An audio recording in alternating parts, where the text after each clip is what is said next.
সারাদিন ঘরের মধ্যে থেকেও রান্না করতে গেলে আমাদের কতটা কষ্ট হয় বলো তো। মনে হয় তাড়াতাড়ি রান্নাটা সেরে কখন একটু ফ্যানের তলায় গিয়ে বসবো।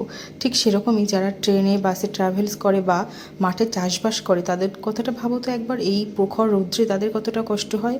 যারা বিশেষ করে পুরুষ মানুষ বা যেসব মহিলারা বাইরে কাজ করো তাদের সত্যিই অনেক কষ্ট এই গরমের মধ্যে। এক জায়গা থেকে আরেক জায়গায় যেতে হচ্ছে, তাদের কথা ভাবলেই সত্যি খুব খারাপ লাগে।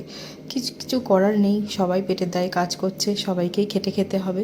যার যা কাজ তাকে সেটাই করতে হবে। দেখো সকাল সকাল উঠে পড়েছি, এদিকে কিন্তু আমি অর্ধেকটা রান্নাও বসিয়ে দিয়েছি, আর মামা জিকুবাবুকে ঘুম থেকে তুলে ব্রাশ করিয়ে ওদেরকে খাইয়ে পড়তে বসিয়ে দিলাম।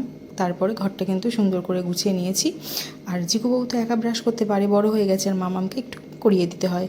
তারপর বাইরে যে কী রোদ, ভাবছি কখন সকাল সকাল উঠে রান্নাটা সেরে নিয়ে নেবো, তারপর বাকি কাজগুলো করব। কিন্তু ভাবলেই তো হবে না, একটার পর একটা কাজ যেন লেগেই থাকে, আর কোথা থেকে যে চলে আসে বুঝতেও পারি না। যাই হোক, এই ভাবি যে এই 12টার মধ্যে কি একটার মধ্যে সমস্ত কাজ করে নেব, কিন্তু হয় না জানো তো, সেই একটার পর একটা করে করে দেরিই হয়ে যাবে। যাই হোক, কথায় আছে না, সময়ের ঊর্ধ্বে কেউ নই, বা সময়ের যত সময় না হবে তত সময় কিচ্ছু হবে না। একদম ঠিক, সময়ের আগে কিচ্ছু হবে না যতই আমরা তাড়াতাড়ি করি না কেন।